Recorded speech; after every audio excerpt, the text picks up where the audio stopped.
กินดอกน้องบ่สุขข่าวน้องสั่งลืมผู้บ่าวที่เคยฮักเจ้าผ่านมามีไม่มาแซงน้องด่วนไปเข้าวิวาไปบ่ลังบ่ลาคิดขึ้นมาเสียใจเหลือใจแค้นเด้แฟนมาลืมอายจังพอมาเลยเตยตายบอกคักอายแล้วไปมีใหม่จังพอหันแล้วอายเว้าเจ้าบ่สนใจคนจนน้องฮับบ่ได้ไปตกลงใจชายผู้มีแต่งงานทันทีคนดีน้องบ่ส่งข่าวยันเพื่อนตอนแค่บ้าสาวได้อวยพรเจ้าก็ยังดีสั่งยังน้อคือบ่บอกแต่หัวทีปล่อยหักทางเดียวมาหลายปีแต่วันนี้ไปเข้าวิวาไกลกันแล้วไกลไปวังคือน้ำของไหลหลังไหลไปวังก็กลับคืนมาความหักอายเป็นดังสายทา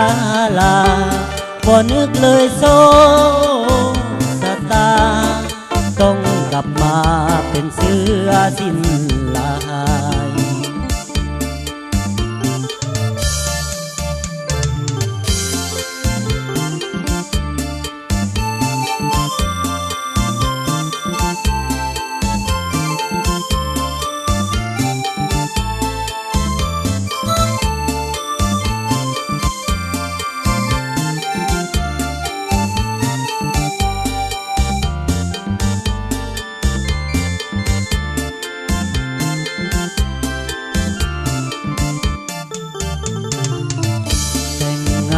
ทันทีคนดีน้องบ่ส่งข่าวยันเพื่อนตอนแค่บ้าสาวได้อวยพรเจ้าก็ยังดีสั่งยังน้องคือบ่บอกแต่หัวทีปล่อยหักทางเดียวมาหลายปี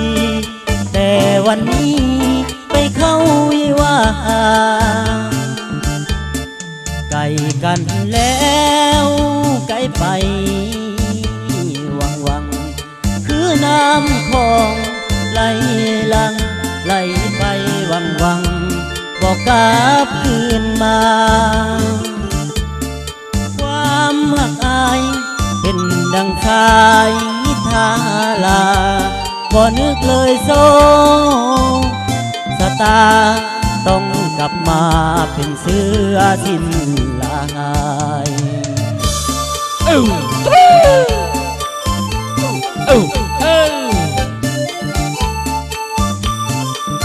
เสียงดีมีมหาเสน่ห์แววตาสถาพรเจ้าของผลงานเพลงหักคอยท่าน้องอยู่น้องบอนเด้อ